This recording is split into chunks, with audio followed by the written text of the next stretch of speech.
प्रेम से बोली जाए गंगिया मैया की जय। एक गंगा माता पर हम गीत सुनावल चाहत हनी, सुनी जा। अच्छा लगी तो कमेंट में जरूर बताई जा कैसन गीत लगे।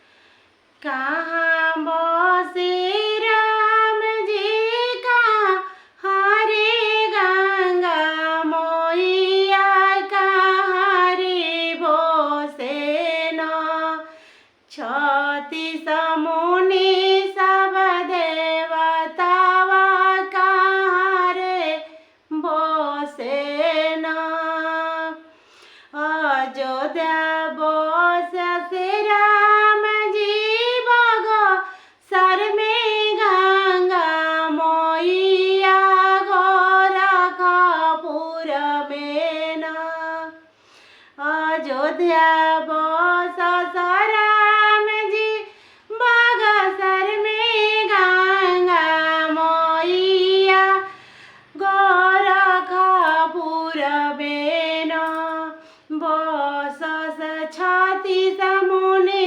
देवतावा गोरखपुर में न काई